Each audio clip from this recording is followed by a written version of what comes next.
사랑하는 새벽기도 동역자 여러분, 영계세 회원 여러분, 해외에서 이 방송을 시청하고 계시는 시청자 여러분, 세계 각 나라에 파송된 선교사님들과 가족 여러분, 병원에서 이 방송을 시청하고 계시는 믿음의 가족 여러분, 그리고 오늘 처음 뵙는 시청자 여러분, 세상에 소망의 소식을 전파하는 철수 목사 TV는 여러분을 진심으로 환영하고 축복합니다. 오늘은 7월 22일 수요일입니다.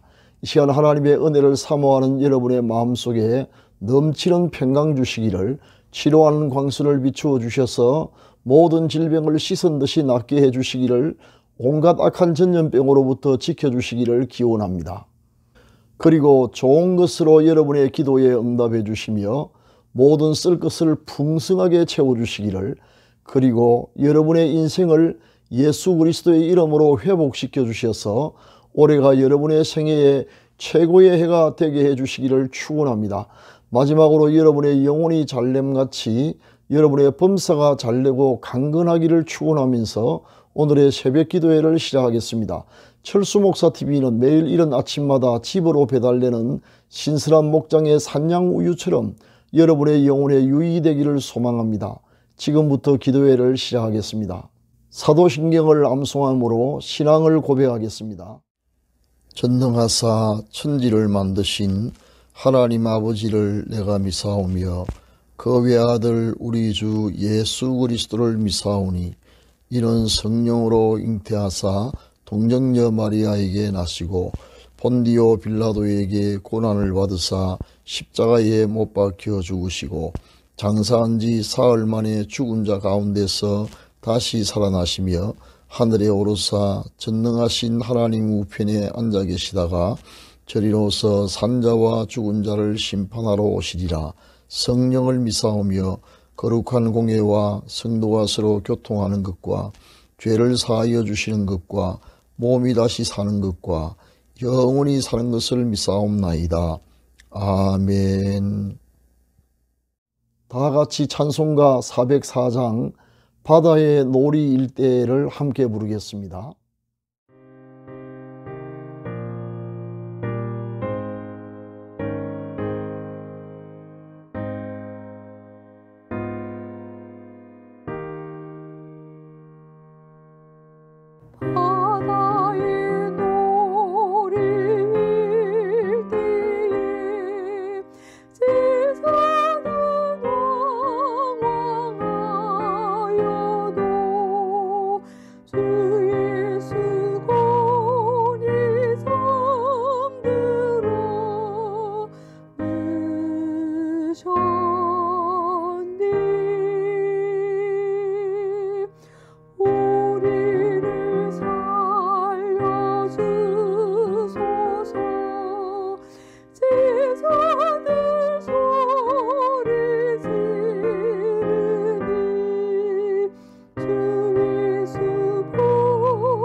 사나운 바다 물결도 잠이는 어린이같이 주 예수 명령 따라서 잔잔히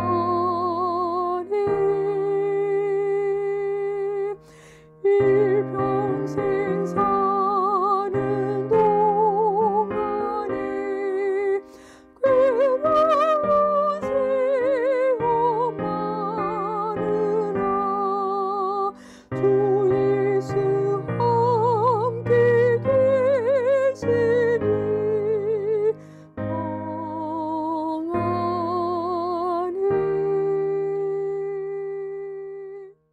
지금은 하나님의 말씀인 성경을 한 목소리로 크게 읽는 시간입니다. 같이 읽으실 오늘의 말씀은 마태복음 16장 25절입니다. 성경에 이르시기를 하나님의 말씀을 읽는 자가 복이 있다고 하였습니다. 오늘의 말씀이 여러분의 인생을 바꾸어 놓을 것입니다. 다 같이 읽으시겠습니다. 시작. 누구든지 제 목숨을 구원하고자 하면 잃을 것이요 누구든지 나를 위하여 제 목숨을 잃으면 찾으리라. 아멘. 사랑하는 시청자 여러분, 오늘은 죽고자 하는 자는 살 것이요 라는 제목으로 하나님의 말씀을 함께 상고해 보고자 합니다. 성경에는 많은 역설, 즉 패러독스가 나옵니다. 저는 그 중에서 오늘의 말씀이 압권이 아닐까 하는 생각을 해봅니다. 역설이란 논리적으로는 모순되나 그 안에 진리가 있는 것을 뜻합니다.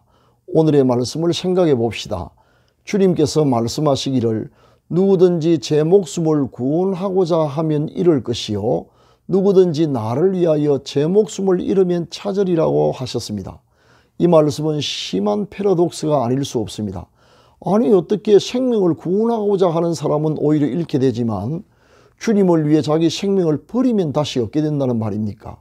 얼른 보기에 앞뒤가 맞지 않는 논리적으로 모순되어 보이는 이 말이 그러나 진리임을 아무도 부인할 수가 없습니다. 때로 진리는 논리 위에 존재하는 것입니다. 이에 대해 베드로를 실례로 들어보겠습니다. 예수님께서 가야바의 뜰에서 신문을 당하실 때 베드로도 현장에 있었습니다. 그러나 그는 자기 목숨이 위태로워지지 않을까 두려웠습니다. 그래서 살기 위해 주님께로부터 멀찍이 떨어져 서서 불안한 가운데 경과를 지켜보았습니다. 그런데 신문이 계속되고 있는 중에 난데없이 한 여종이 불쑥 나타났습니다. 그리고 은폐하고 있는 베드로를 향해 당신은 갈릴리 사람으로 예수와 한패이지요? 라고 물어보았습니다. 그 말은 마치 빗으로 심장을 찌르는 것 같이 베드로의 마음을 찔렀습니다. 이에 생명의 위협을 느낀 베드로는 다시 살기 위해 내가 예수를 안다면 저주를 받을 것이요 맹세코 나는 그를 알지 못합니다 라고 말하면서 3번이나 부인했습니다. 살기 위한 처절한 몸부림이었습니다. 그러나 결과적으로 살고자 했던 이러한 그의 몸부림은 아무런 도움도 되지 못했으며 오히려 부인하면 할수록 더 위험한 처지에 놓이게 되었고 비웃음거리가 되고 말았습니다. 그러나 베드로의 인생에 전환점이 찾아왔습니다.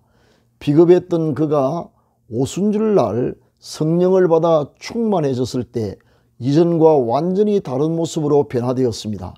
이제는 살기를 바라지 않고 예수를 위해 죽음을 불사했습니다. 복음을 전한다는 제목으로 살벌한 유대인의 최고 법정인 산헤드린 공의회에서 대법관들 앞에서 신문을 받을 때 너희 말 듣는 것이 하나님의 말씀 듣는 것보다 옳은가 판단하라고 담대하게 선언했던 것은 살기를 바라는 자의 태도가 아니요 오히려 예수를 위해 죽음을 각오한 자의 태도였습니다. 그런데 당황했던 것은 오히려 공의의 회원들이었습니다. 결국 그를 어쩌지도 못하고 풀어주고 말았습니다. 살기를 바랐을 때는 오히려 위험에 빠졌으나 죽고자 했을 땐 주님의 은혜로 살 길이 열렸던 것입니다.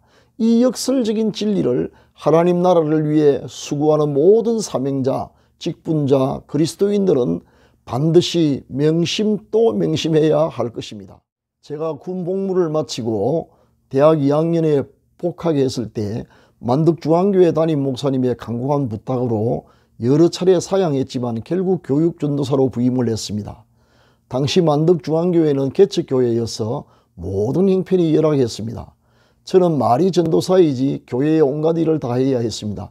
주일학교, 중고동부, 심지어 주일 오전 성인예배 방송 담당으로부터 밤예배를 다 마치고 난 후 교인들이 돌아가고 나면 교회 의자 정리와 소등, 그리고 마지막으로 시건장치를 확인하고 나서야 매번 마지막 버스를 타고 간신히 만덕을 떠나 송도에 있는 학교 기숙사로 돌아갔습니다. 이런 수요일도 마찬가지였습니다. 어느 월요일에 중고동부에서 소풍을 가게 되었습니다. 소풍 전날인 주일날 하루 종일 힘을 다해 봉사하고 버스를 3번씩이나 갈아타고 밤늦은 시간에 기숙사에 도착했을 땐 거의 탈진 상태였습니다. 다음날 월요일 소풍 시간에 맞추기 위해서 식사도 하지 못한 채 새벽 6시에 학교에서 출발하였습니다. 교회에 도착했더니 아이들은 신이 나서 분위기가 몹시 들떠 있었습니다. 그러나 아무도 제가 아침 식사를 했는지에 대해 관심이 없었습니다. 드디어 소풍을 출발하여 가파른 갱사지를 따라 산능성이를 오르기 시작했습니다. 20대에 한참 젊었음에도 불구하고 저는 두 다리에 힘이 탁 풀렸습니다. 갑자기 눈앞이 캄캄해지며 현기증이 나고 등줄기에서 식은땀이 흘러내렸습니다. 산으로 오를 힘이 없어서 소나무 가지를 붙잡고 기어오르듯 간신히 정상에 올랐습니다. 그 뒤에 어떻게 시간이 흘렀는지 기억이 없습니다. 다만 제 입술이 부르르 갱년을 일으키고 낯빛이 창백해진 것 같은 느낌이 있었을 뿐입니다. 소풍을 마치고 기숙사로 돌아왔습니다. 이제 스스로 체력의 한계를 느끼고 있었습니다. 이대로는 안 된다. 신학생 중에 꿀을 파는 학우가 있어서 그에게 꿀을 좀 팔아라고 부탁했습니다. 평소에는 형편이 어려워서 비싼 꿀을 사 먹는다는 것은 응감생신 엄두도 못 낼 일이었습니다. 그러나 어쩌면 이러다가 죽을 수도 있겠다는 절박감이 들었기 때문에 아무리 형편이 어려워도 꿀을 먹어야 할 것 같았습니다. 그런데 돌아온 대답은 형님 진작 말씀하시지 않고 이번에 가져온 꿀은 이미 다 팔렸어요 하는 말이었습니다. 아, 나는 꿀조차 먹을 복도 없나 보다. 슬픈 생각이 마음을 압도했고 갑자기 마지막 남아있던 힘마저 몸에서 다 빠져나가는 것 같았습니다. 자신도 모르게 기숙사 침대 위에 스르르 들어 누워버렸습니다. 눈물이 뺨을 타고 흘러내리고 무엇인가 뜨거운 것이 목젖으로 넘어갔습니다. 그때 꿈 많았던 고등학생 시절 진로를 놓고 엄청 갈등하던 어린 날의 제 모습이 주마등처럼 내리를 스쳐 지나가고 위중한 어머니를 곁을 지켜 아들을 채건하여 굳이 전도사로 일하던 교회로 돌려보내면서 사명이 내 엄마의 생명보다 더 귀하다라고 말씀하시던 어머니의 음성이 들렸다가 아스라이 멀리 사라지면서 그만 의식을 잃고 말았습니다. 비몽사몽간에 저는 깊은 산속을 헤매고 있었습니다. 건강이 좋지 못한 어머니께 드릴 약초를 찾고 있었던 것입니다. 그때 낯선 노인이 한 분 다가와 마치 오가피 나무와 같이 생긴 약초를 한 다발 건네주면서 다려 먹으라고 말하고 사라져 버렸습니다. 눈을 떠보니 새벽 기도에 갈 시간이었습니다. 저녁도 먹지 못한 채 잠이 들었다가 새벽이 된 것입니다. 간밤에 얼마나 땀을 많이 흘렸던지 온몸이 땀으로 흠뻑 젖어 있었습니다. 그런데 신기한 일이 일어났습니다. 그동안 그렇게 저를 내리누르던 온몸의 피곤이 싹 사라지고 몸이 가벼워지면서 신선한 기운이 솟아올랐습니다. 그 바람에 다시 살아났습니다. 정말 신기한 일입니다. 그때 저는 사선을 넘어갔다가 돌아온 느낌이었습니다. 그런데 연이어 놀라운 일이 일어났습니다. 그 일 후로 제가 사역하던 주일학교가 80명에서 400명으로 중고등부가 20명에서 50명 이상으로 갑자기 크게 부흥하기 시작한 것입니다. 죽고자 했더니 살게 된 것입니다. 한국 교회는 좋은 시설이나 많은 예산, 효율적인 시스템 때문에 부흥한 것이 아닙니다. 사명자들이 자신을 돌아보지 아니하고 사선을 넘나드는 그런 희생으로 인해 부흥하게 된 것입니다. 그때 새로운 생명이 태어났으며 그 생명이 자라서 다시 사명자가 되고 그 사명자가 죽음을 각오함으로 풍성한 구원의 열매를 거두어 드릴 수 있었던 것입니다. 아무도 죽을 각오 없이 결코 주의 일을 성취할 수 없습니다. 그러나 죽고자 하면 우리의 사랑이시며 생명이신 주 예수께서 우리를 살리시며 연약한 우리를 통해 구원의 역사를 이루어 가십니다. 하나님의 일을 여가 활동으로 여겨서는 안 됩니다. 하나님의 일은 사선을 넘나드는 각오와 실천 없인 도저히 부응할 수 없습니다. 사랑하는 시청자 여러분, 여러분의 분발을 촉구합니다. 우리가 살고자 하면 반드시 죽을 것입니다. 그러나 우리에게 영생을 주신 예수 그리스도를 위해 죽고자 할 때 오히려 살게 될 것입니다. 그리고 부흥은 일어날 것입니다. 한국 교회가 본질을 회복하기 원한다면 부동산이나 시설에 투자할 것이 아니라 목숨 건 사명자를 키워내야 할 것입니다. 그리고 우리가 바로 사명자가 되어야 할 것입니다. 초계같이 없어질 생명, 사명자로 자신을 불태우며 살다가 주님 앞에 영광스럽게 서게 되기를 예수 그리스도의 이름으로 축원합니다. 감사합니다. 지금은 합심 기도의 시간입니다. 병 낫기를 원하시는 분은 믿음으로 환부에 손을 얹으시기 바랍니다. 포기하지 않는 꾸준한 기도가 필요합니다. 기도를 시작하겠습니다. 사랑의 하나님 아버지, 우리와 멍에를 함께 메고 가시는 주님을 사랑하며 의지합니다. 우리의 두 눈이 쇠하도록 항상 주님만 바라봅니다. 종의 눈이 상전의 손을, 여종의 눈이 주모의 손을 바람같이 우리 눈이 우리 하나님을 바라며 우리를 긍휼히 여기시기를 기다립니다. 주여, 사명을 향한 뜨거운 열정을 주옵소서. 주를 위해 뛰고 또 뛰어도 피곤치 아니할 전천후 건강을 허락해 주옵소서. 주님 예수를 위하여 참 사명자로 살게 하소서. 지금 병든 몸을 치료하여 주옵소서. 환부의 믿음으로 손을 얹어사오니 치료하는 광선을 비추어 주시고 하늘과 땅의 모든 권세를 가지신 우리 주 예수 그리스도의 이름과 성령의 권능으로 완전히 낫게 하여 주옵소서. 교회의 부흥을, 가정의 평화와 가족 구원의 역사를 일으켜 주옵소서. 연로하신 부모님의 믿음과 건강을 끝까지 지켜 주옵소서. 자녀들의 가는 길을 인도하셔서 우리 자녀들이 어디에 있든지 무엇을 하든지 머리가 될지언정 꼬리가 되지 않게 하시며 위에만 있게 하시고 아래에 있지 않게 하옵소서. 새 속에 물들지 않고 항상 하나님을 기쁘시게 해드리는 자녀들이 되게 하옵소서.